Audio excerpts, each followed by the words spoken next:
So peace. It's Dewan Dandridge and Steve Cato here with episode 3 of Can We Be Honest, right? We are here to have a discussion today with one another and hopefully you about some of the mishaps and miscommunications that happen when we're having dialogue about some of the heated and very passionate subject matters. Think that we've come to learn that oftentimes we're saying one thing and somebody else is hearing something different, especially in the context of like the way you've been shaped, some of your own personal experiences. And we just want to hopefully walk away from here with a couple tools that will help us hear more clearly. I think that the way that I have this conversation oftentimes in my home with my children is that sometimes different categories, right? Sometimes you have somebody that's coming from a place of sharing from a place of pain. Sometimes somebody's sharing from a place of ignorance. Sometimes somebody's sharing out of a place of hatred. And you need to be able to address and deal with those things accordingly. So sometimes there's a certain response for somebody where you guys are just misunderstanding. Sometimes there's a response for somebody that you really need to confront. And we just want to talk about that a little bit. Steve? Yes, sir. One of the interesting things to me has been in looking at, as we started talking about the Arbery stuff and the McMichael stuff, one of the interesting things to me is how quickly this conversation just spirals down away from humanity, away from what happens at Mother's Day and Father's Day and Christmas, away from what happens with the rest of your life behind bars. Just really taking the time to pause and to reflect on, like, man, this is somebody's real life. Like, just one of the things that I think that's really healthy is if I'm like, man, what if this was my sister, like my actual sister? What if this was Jen? What if this was my actual son, Josiah? My mom, Kathleen? My friend, Harry? Like, you know what I'm saying? It's like the dude that I used to hang with like all the time, every day. Like, what if this was them? Like, how would I respond then? Because what I see in the comment section and what I see in the things that people are saying back and forth in these ideological conversations that we have, like, it's super heady. But and somebody pushed back to me, is like, dude, you're giving these emotional appeals. Like, that's not how we move forward. We move forward with logic and like the law and that kind of stuff. And I'm like, yeah, I agree. Like, here's in facts. I was like, here's some facts.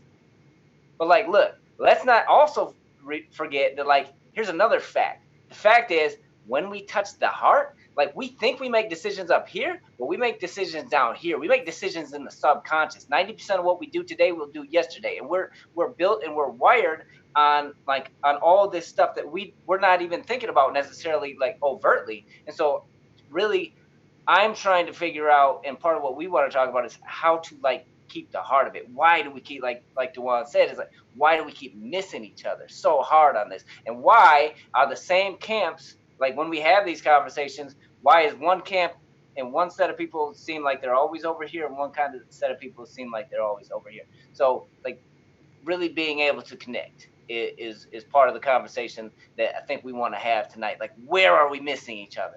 Where are we missing each other? I've been having conversations in a lot of different settings, and consistently in every context, people are missing each other. So, Dewan, I know you had some things that you wanted to kind of jump off with.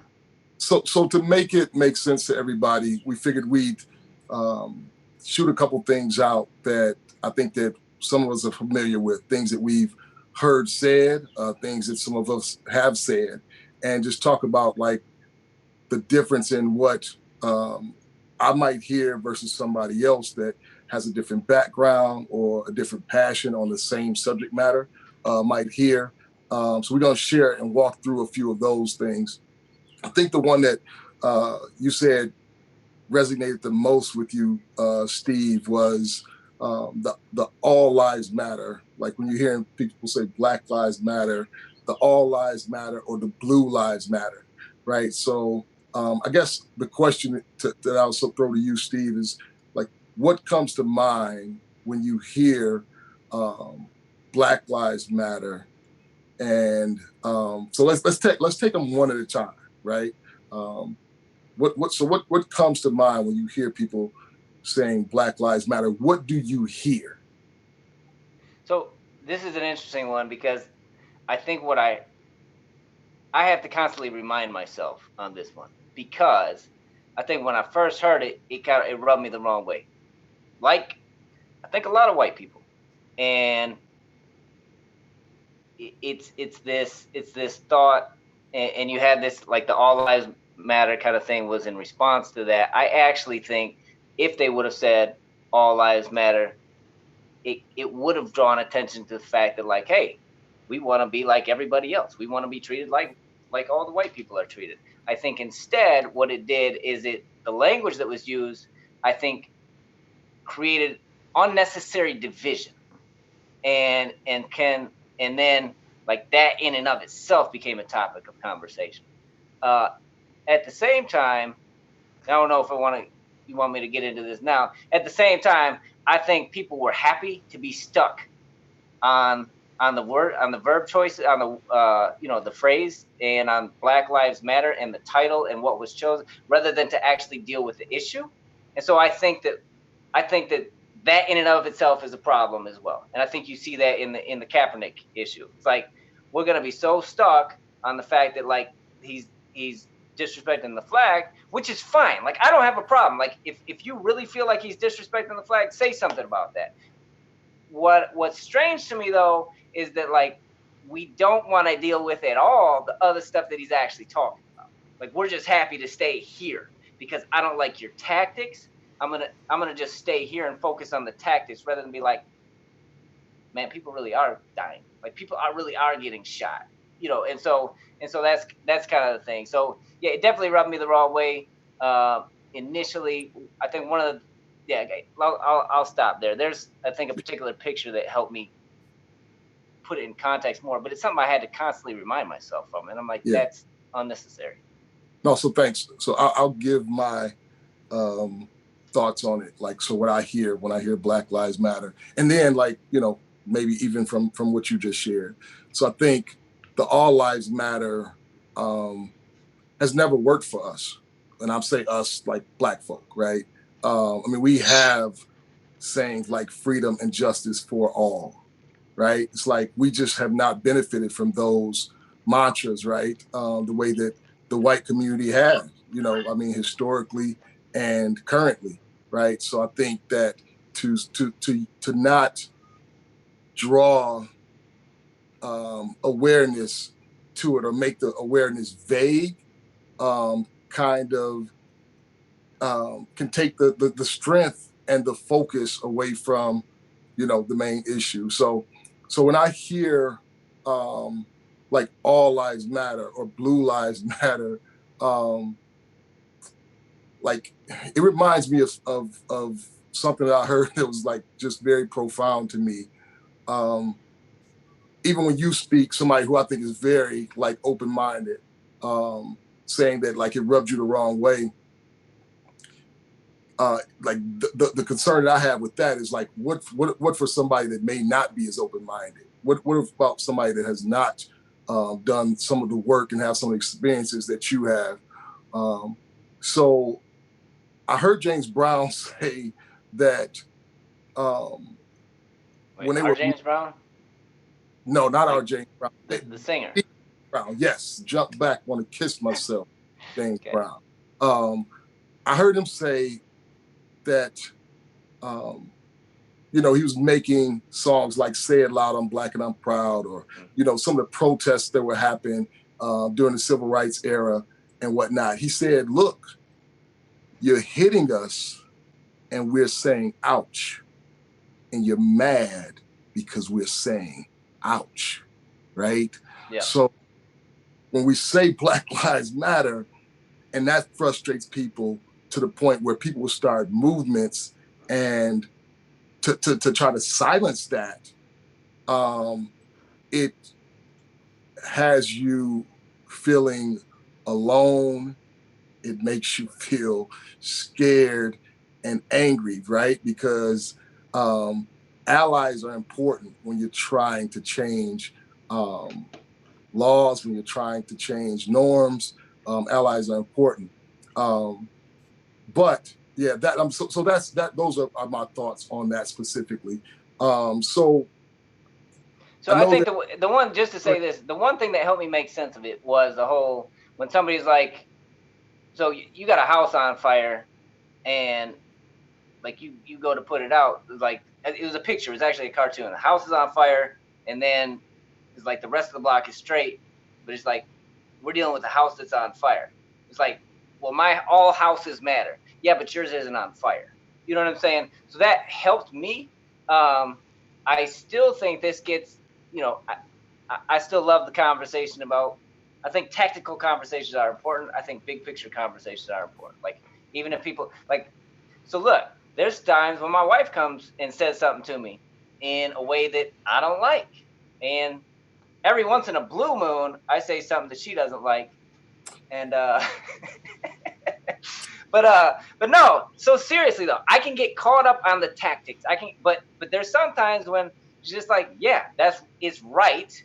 It's right, regardless of how she, we can have a conversation about the tactical start about, look, so next time this would be helpful. So boom, boom, boom. I can have that conversation, but I can also just do what's right. And I think in this country, too many times we are happy to be caught up on the tactics. We are happy to be caught up on the semantics.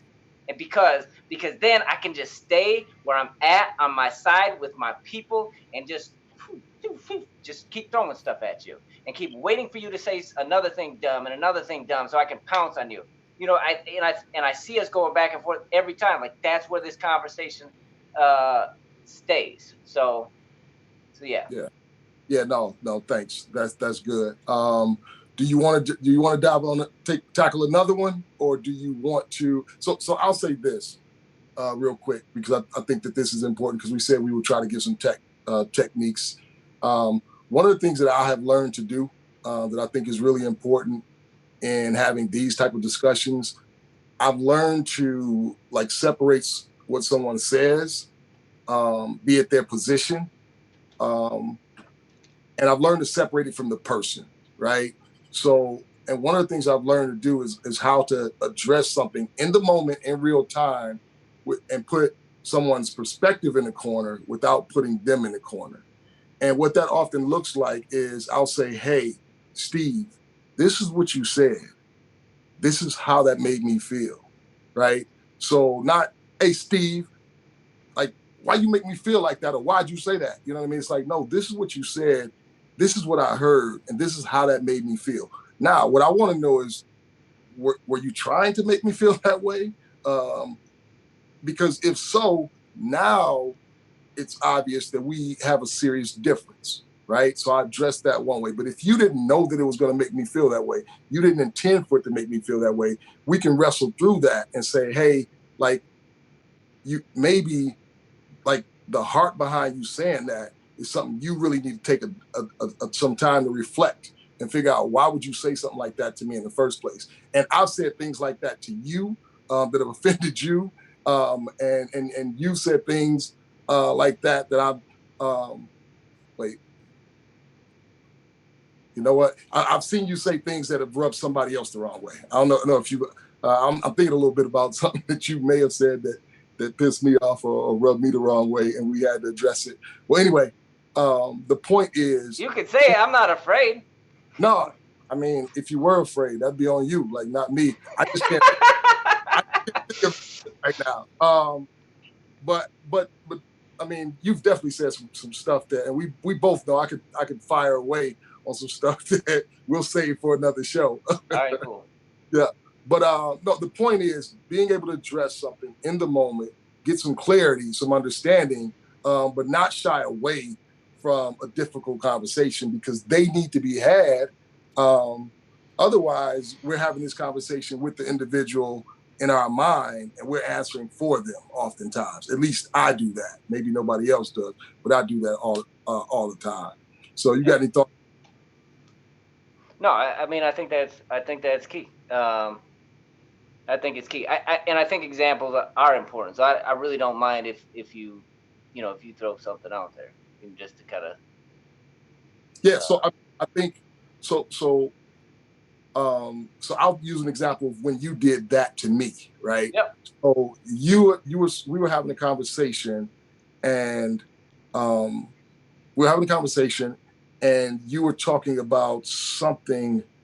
It had to do with like rough situations, and I think my thought was like my response was, look, man, we've been through rough situations as a people, black folk, meaning black folk.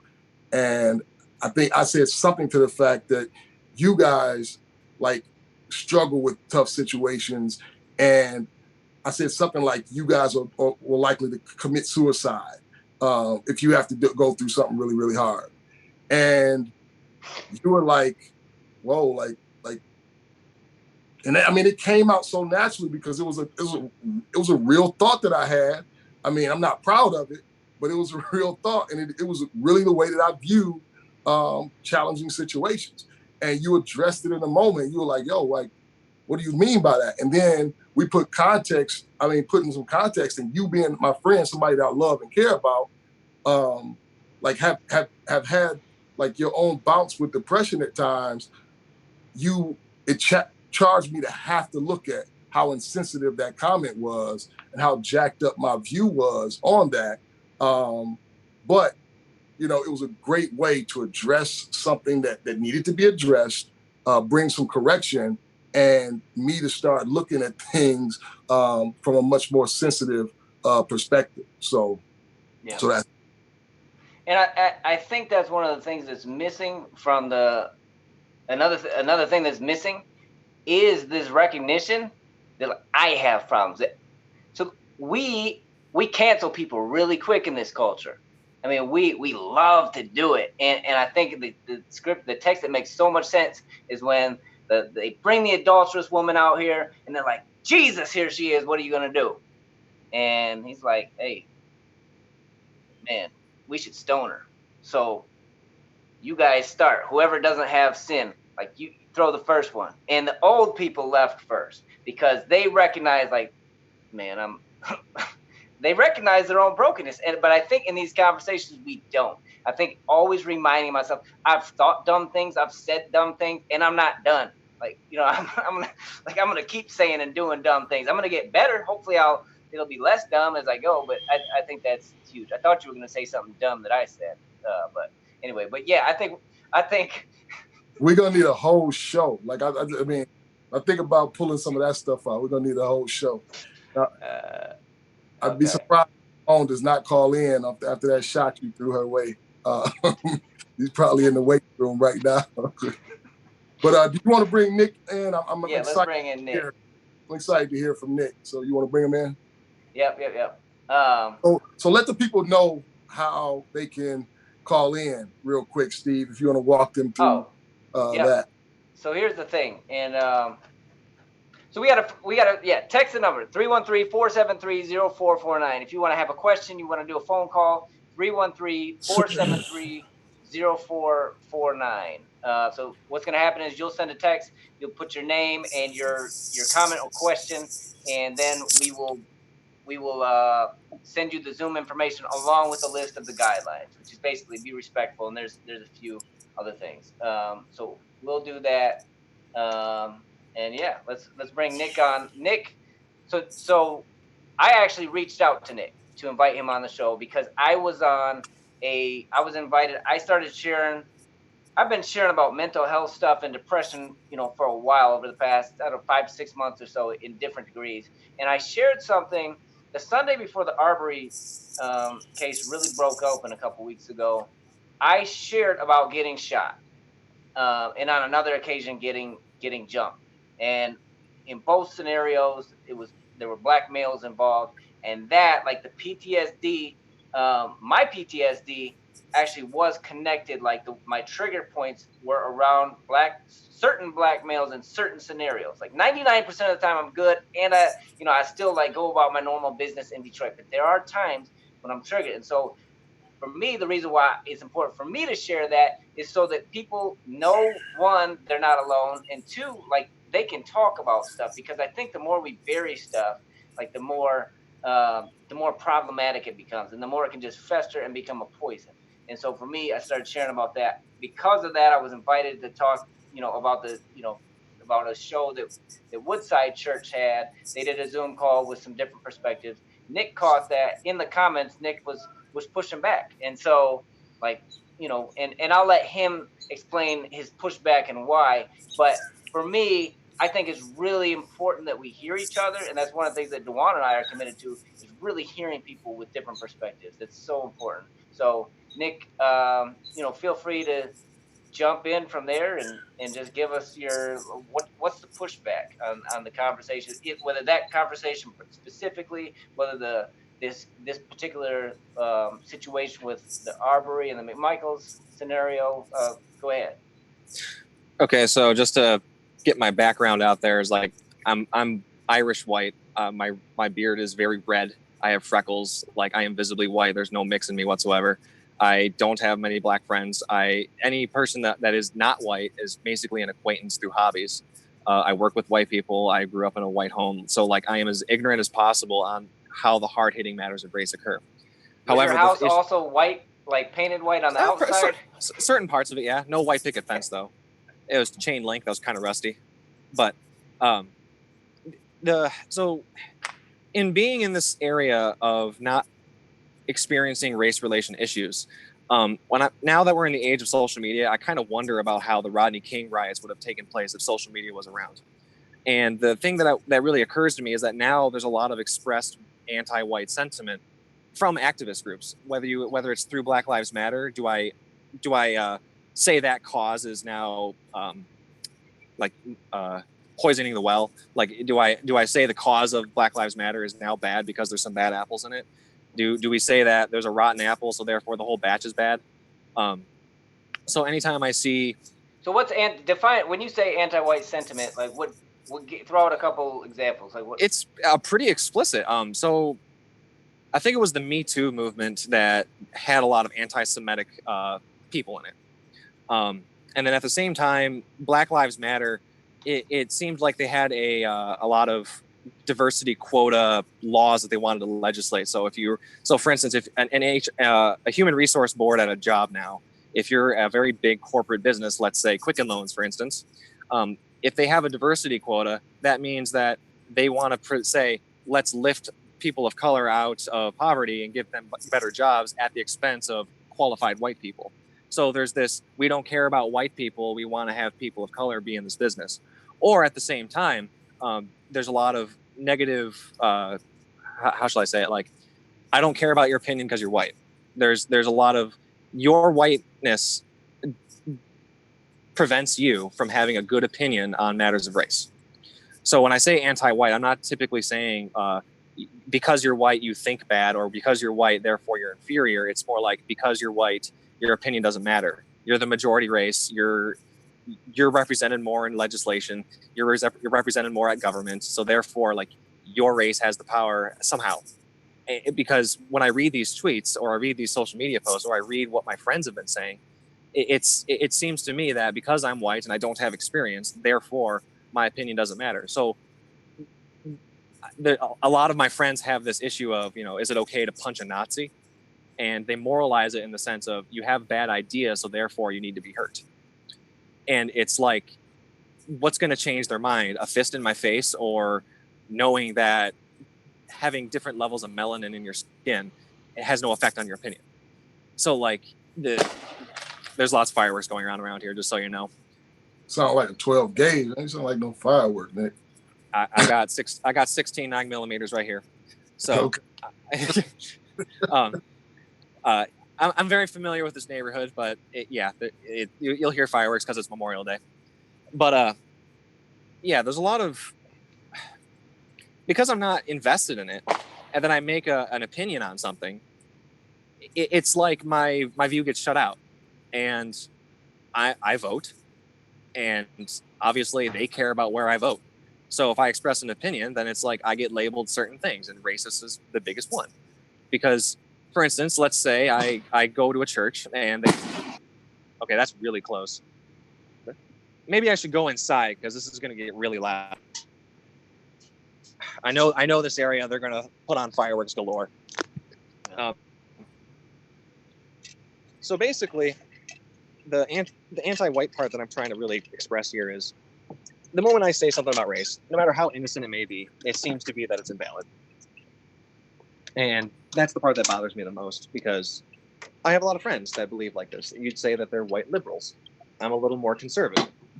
Now, when I say a little more conservative, I'm not talking about some sort of like white supremacist bend. I'm talking about my economic views. I'm talking about my value of work. I'm talking about, like, do I have an equal chance at a job?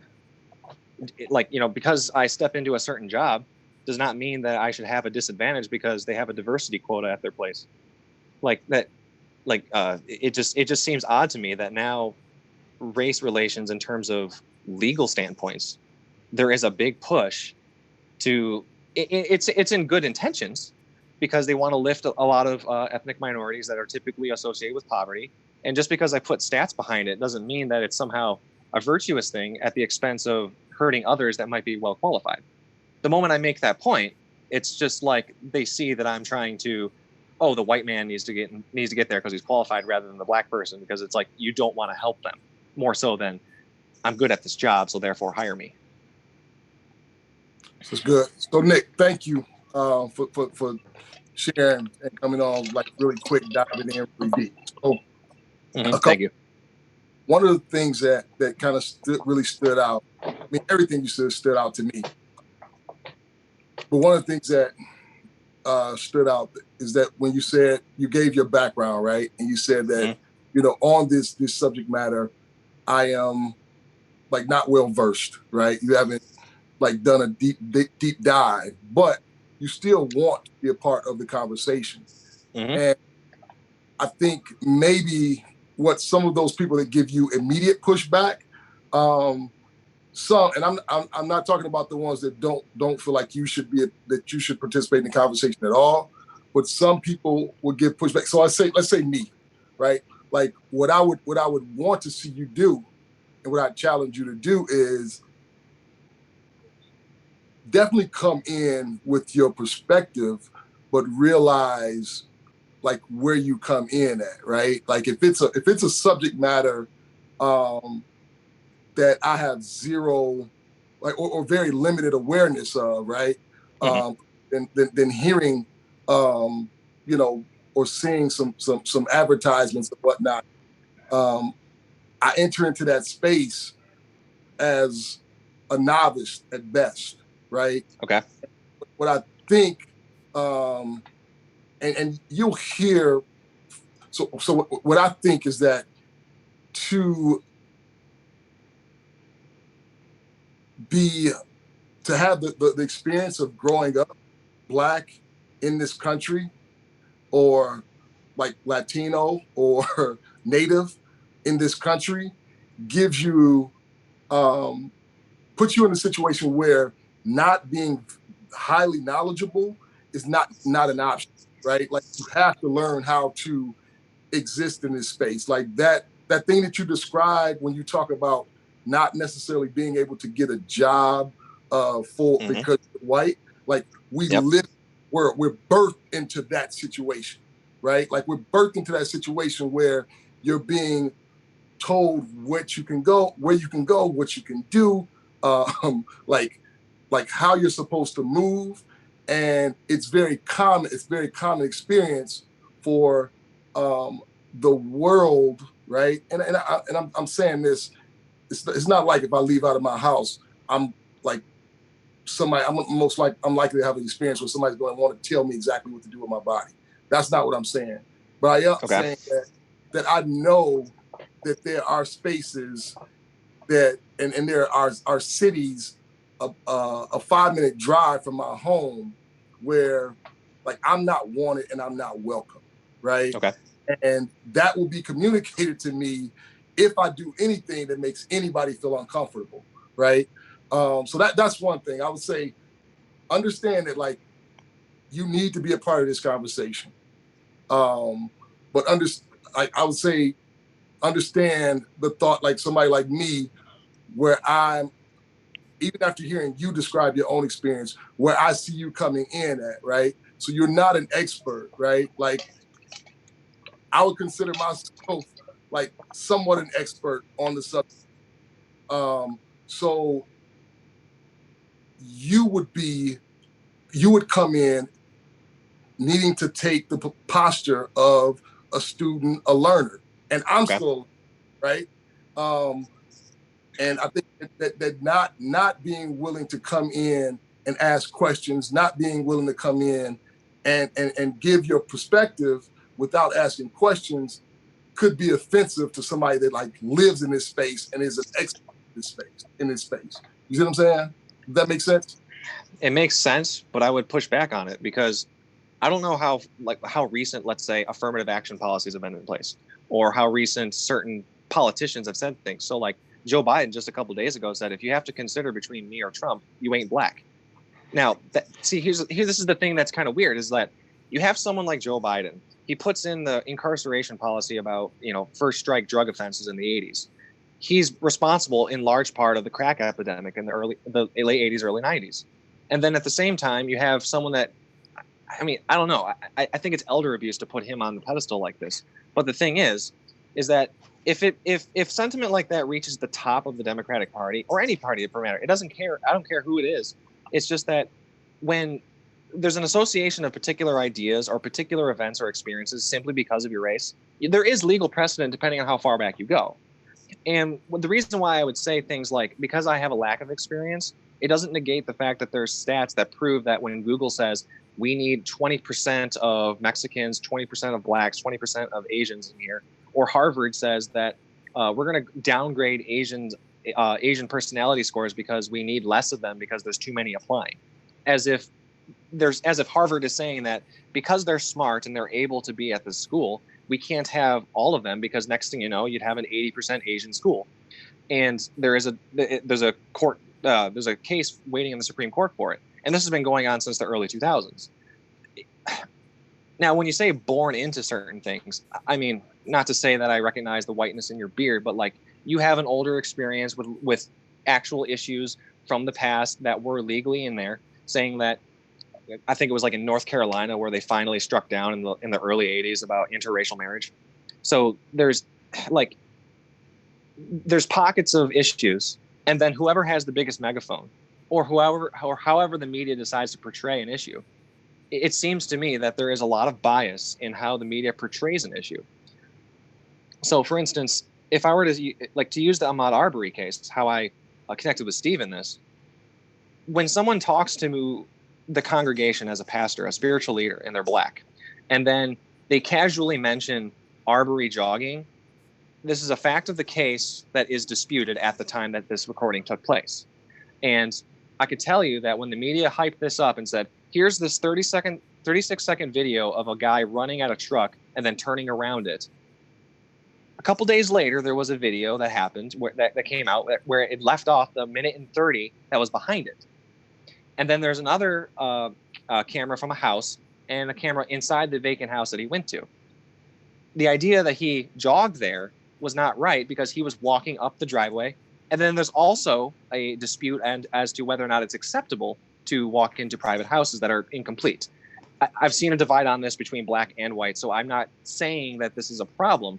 But when someone thinks this is suspicious and then they call the police, and then suddenly you have a retired police officer that's not on duty, and his son going out to chase after him, like the facts of the matter at the point of the Woodside dialogue, using that as a means to say that this is an issue of race issues, I don't think was right. However, there's a bevy of other cases that I think would be a good case. So you have I don't know who the name was, but there was the Facebook Live video of the girlfriend in the car and the guy got shot in the driver's seat.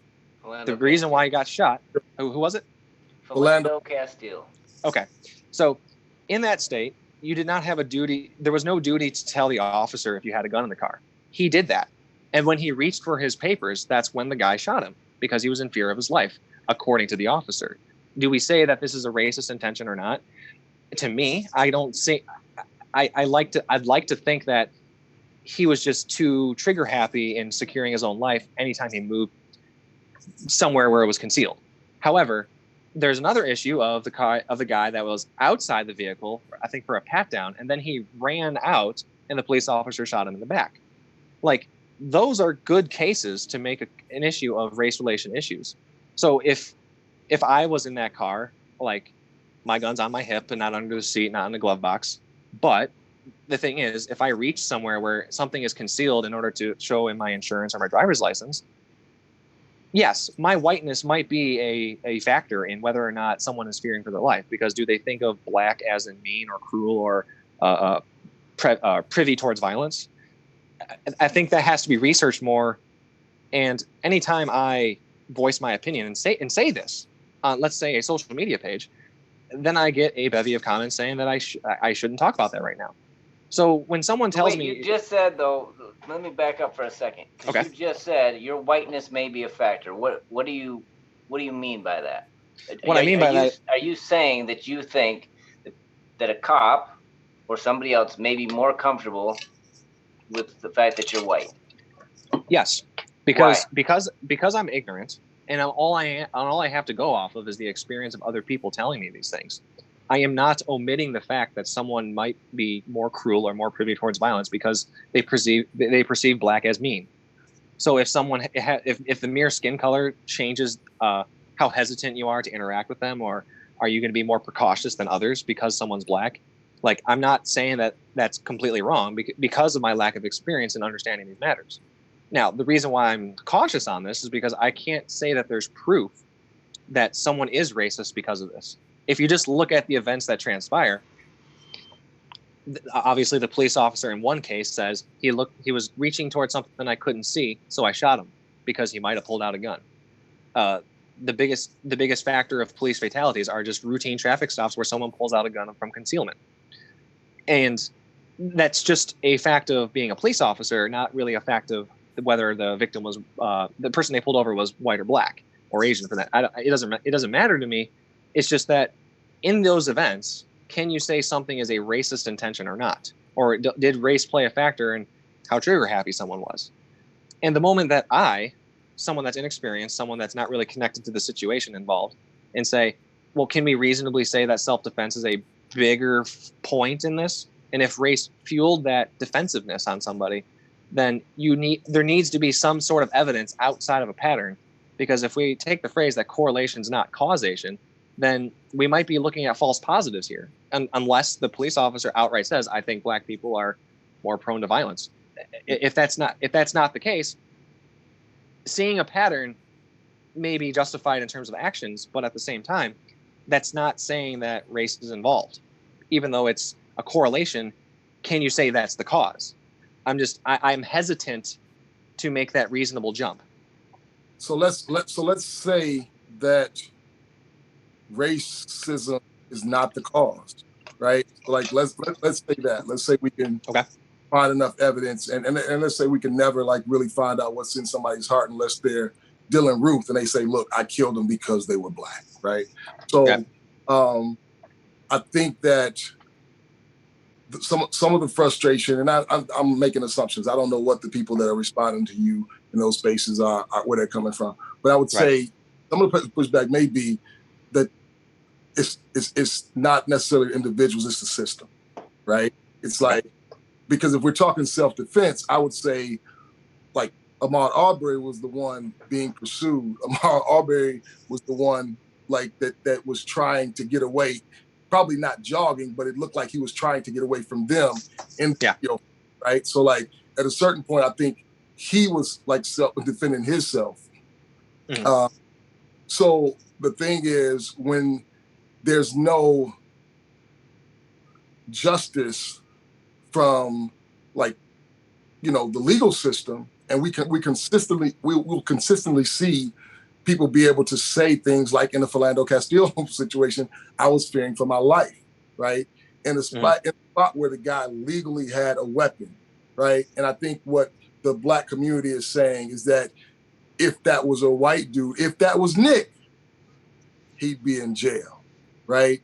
If the police are saying, if that was Nick, like, those men would have been locked up long before the pressure from social media had to pick up and put that pressure on them, right? I think that that's what where the racist system lies, that is just not just, is not fair, and we have a lot of work to do, right? So that's one thing. I think the other thing is, if you're going to, like, some balance needs to be said. And I want to hear Steve's thoughts. I feel like I've been talking a lot, so I want to welcome Steve in to share anything he would have to add to that. But before what a couple of my friends would want me to ask you is that when you talk about the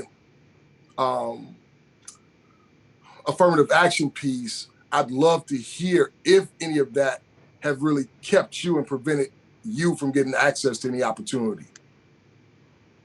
So do I go first before Steve? Definitely. Okay. So the first thing that I would say is, as of right now, like when I first heard about the Arbery shooting, there was lots of things that are fishy. So the video comes out 2 months after the event took place. And then as the week progresses, another video pops out. And then you see more context as things unfold. We learned that 4 district attorneys got switched on this. We learned that there's a lot of issues involved. So, like, apparently one of the McMichaels was involved with Arbery in the past 2 years ago.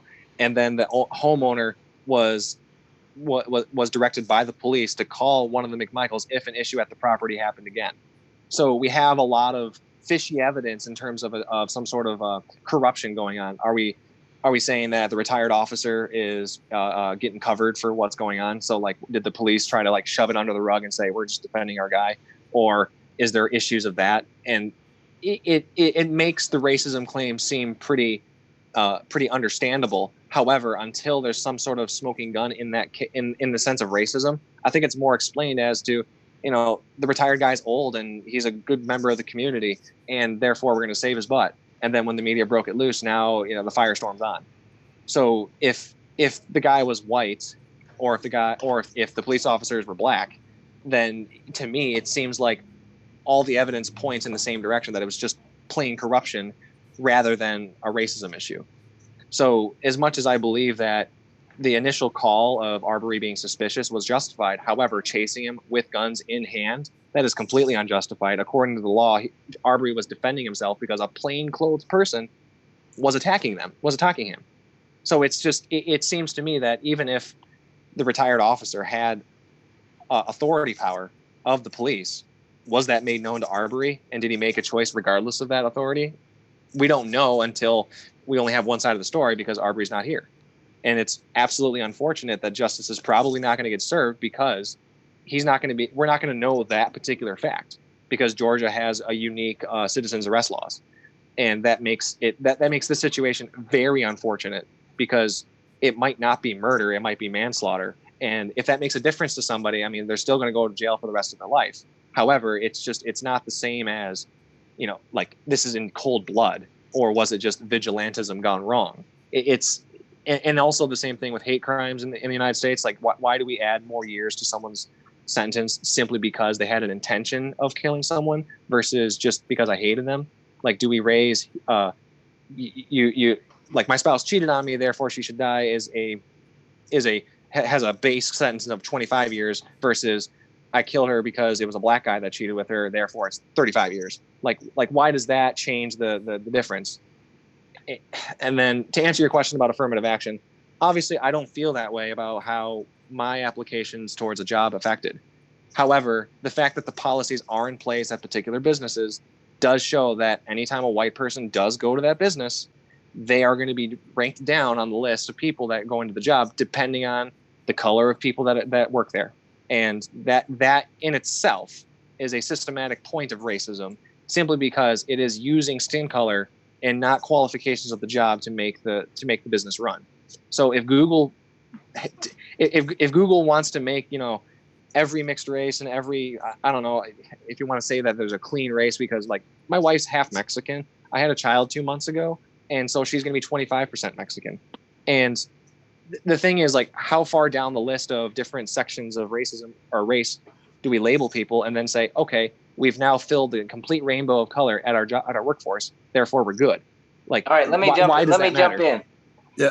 Let me jump in, and then I think we need to go. I don't know how many callers are in the queue, but many calls we got lined up, Ralph? One. All right. One. So safe is in the queue. But so let me say a couple things. One, so Rhonda, I do want to point this out. Rhonda pointed out that she commends you. I commend Nick for sharing his thoughts. He should be in these types of conversations. We all need to learn and help each other. And this, like, honestly, talking to you has been beautiful, because this is, I think, until we really start digging into this stuff and having you have a safe place to say some of this stuff openly to people that are like obviously view things very differently. We have to have that. Like we've so look, I think, and I don't want to get deep into this, I think that's a part of how, like, we've been telling white people you can't say this, this, and this without get people jumping down your throat for years. And so then when a dude comes up and he'll say anything to anybody, they're like, oh boy, bet. Like, you know, we're good. I think that posture is part of what like set up Trump and a bunch of other things. And so now, and he continues to say anything to anybody, and nobody checks him, like on that side. To the stuff that you brought up, one, I think it's like I hear you kind of weighing a lot of things in the balance, and I appreciate that. And you kind of, I do hear an openness to like, maybe. One of the things that's really helpful for me is just more exposure and just being in the room to hear conversations about real people's lives. And you mentioned the police, like, could that have an effect because of perception? And I think when we think about power dynamics, that was one of the things that was helpful for me is like I played this game of Monopoly. And the thing is, you come in, the game's already been started, and you're playing with a different set of rules. Like, do you want to play that game? No, I don't. Because I already know I'm going to lose. And I think that was the metaphor that was set up, like, so when you have white people that have been in power, and not only that, but like have gone in people's heads and said, this is what's beautiful. Like, this is what successful looks like. This is the type of language, this is the dress. When they define every little facet of the culture, and when they tell you what's beautiful, and then you have like, I don't really want to go here, but like, even when you look at like, be honest, some of the it's like, what's pretty, like in black, like amongst black women, like as far as hair, is a European, like is extensions, is stuff that like Europeans have. And so we had this, like, you see that in Malcolm X at some point, like he goes, like he stops. Yeah, Dewan, I know. But I can see the look on your face. But what I'm saying is, like, we got into people's heads so much, so deep, that they don't even like their own hair, that God gave them.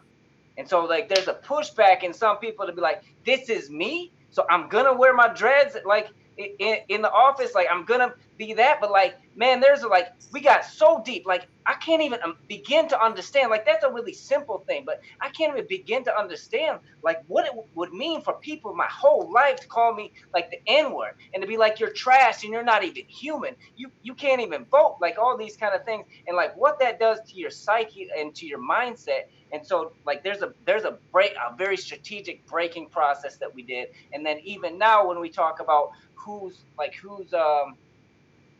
we want things like, no, I want things to be equal.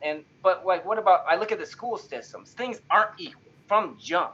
Like, you look at Detroit has a new superintendent now, and I think he's going to do amazing things, but there is so far to go.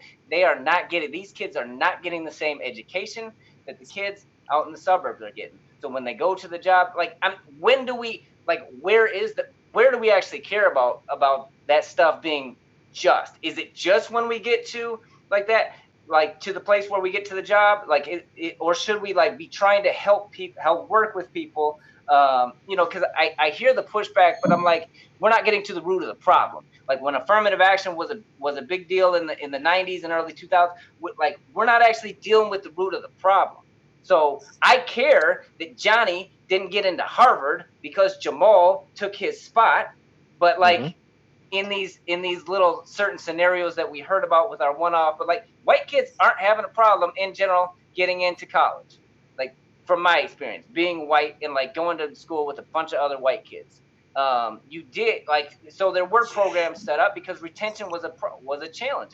Like I went to MSU, retention was a challenge with minority students, and that there's a lot of things there. But I think part of it is it's just recognizing like how deep this thing goes, and if the people in power, like we naturally sit with the people that look like us, act like us, are in our same niche. And so when a white person comes in, I'm just more comfortable with you. I just have more to talk about with you. That makes a difference in the interview. So I think affirmative action wasn't to give a job to somebody who was unqualified. It's to make sure the black dude, the Mexican dude, has the same chance as my buddy Jason here, who looks like my son or was on my son's soccer team or whatever the case may be. And so that's all.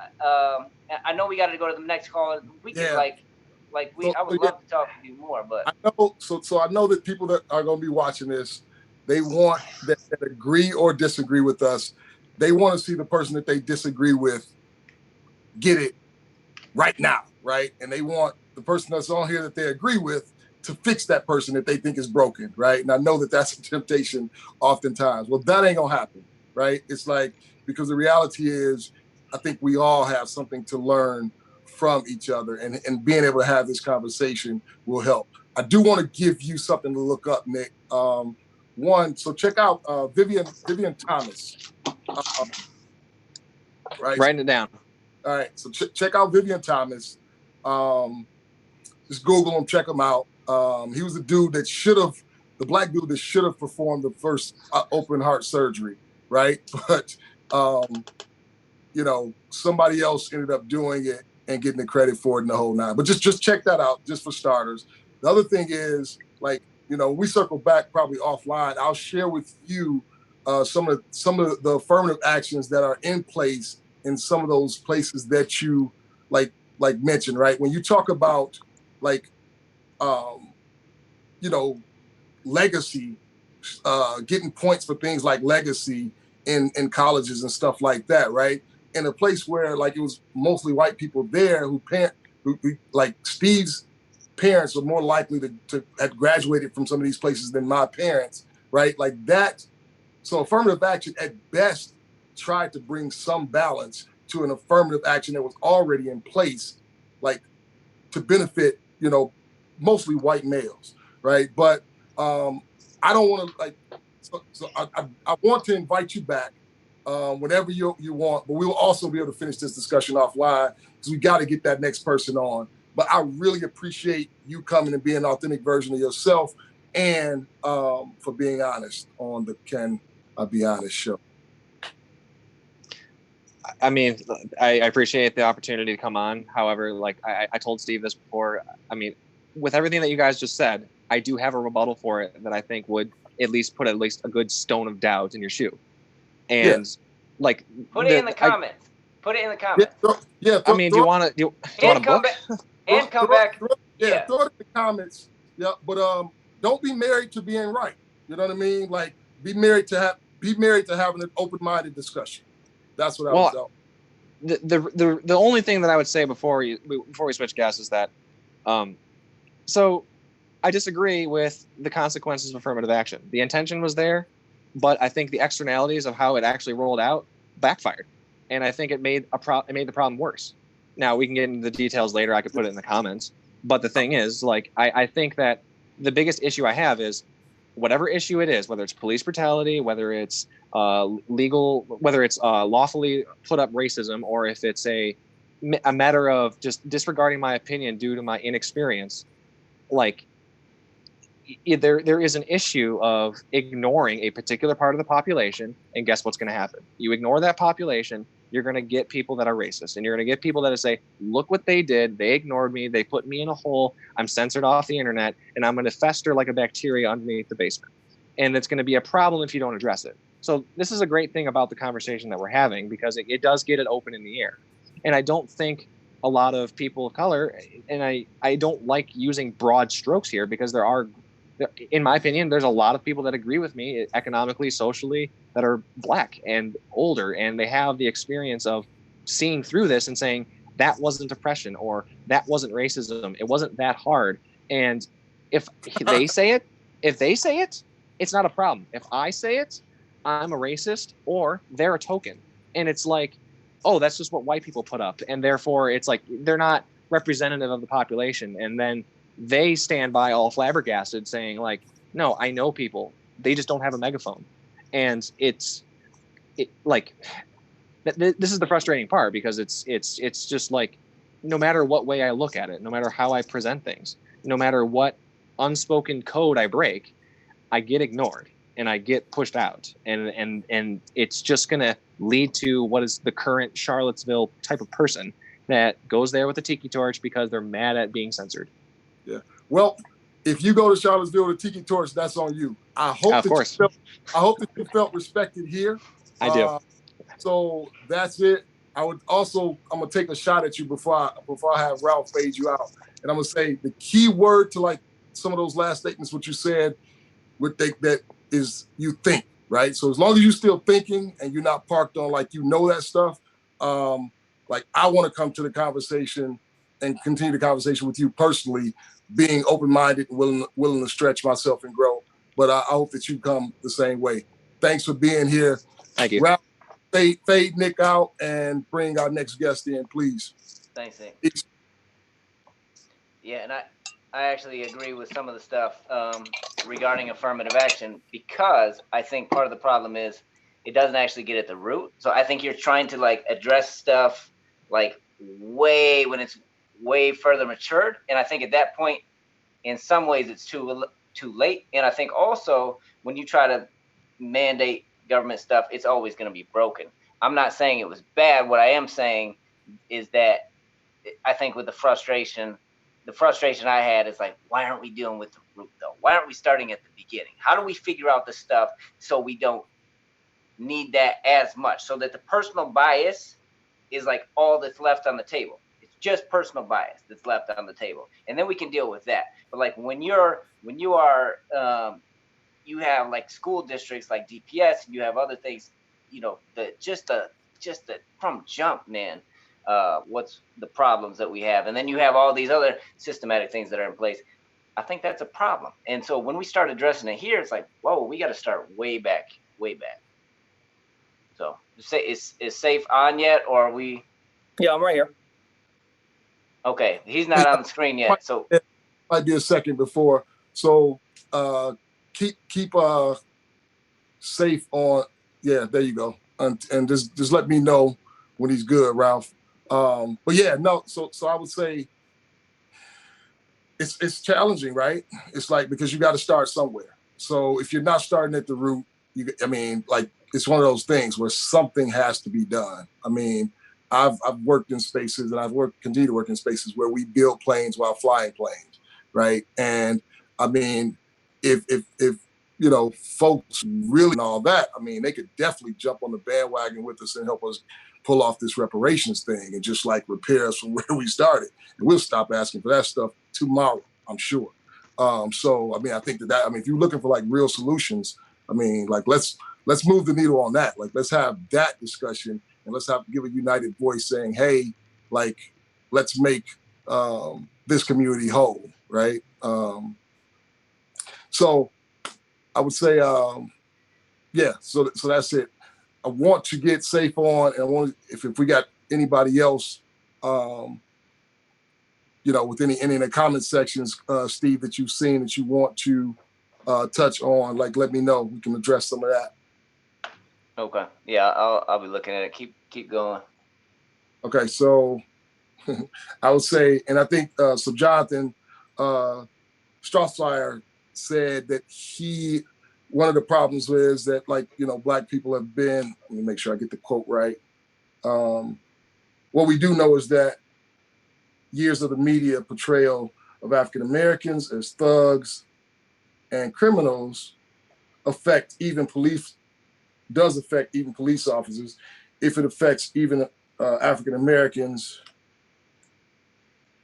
viewing our own, it definitely affects other nationalities. And yeah, I mean, definitely.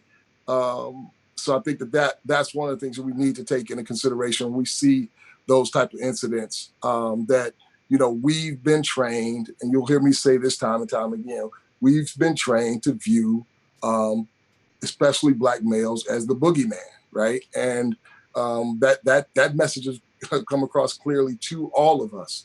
And again, like, I don't state that as a matter of fact for anybody other than myself. I truly believe that is the case, and I'm here to have that discussion with anybody that thinks otherwise. So Safe, am I pronouncing it right? That's right, man. Just safe. Safe. Oh, glad to have you on, and anxious to hear your thoughts, comments, or questions. Yeah, so it's interesting. You guys keep talking about trying to bring it back. You said bringing it back, Wayne, and a few other people. I'm gonna bring it back about 2,000 years ago, even before that. There's a book, real good book. It's called the Bible. If you haven't read it, in 1 Genesis 27, it said that God created mankind in His image. So He didn't say black kind, He didn't say white kind, He didn't say Asian kind. He said mankind.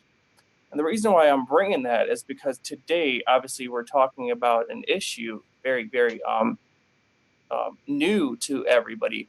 But this is not new to me. I've lived in the Middle East, so I could tell you what we see in the United States as black and white. You see where at in the Middle East?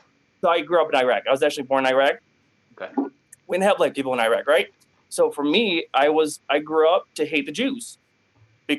And why did I hate the Jews? I knew nothing about the Jews. I never met a Jew.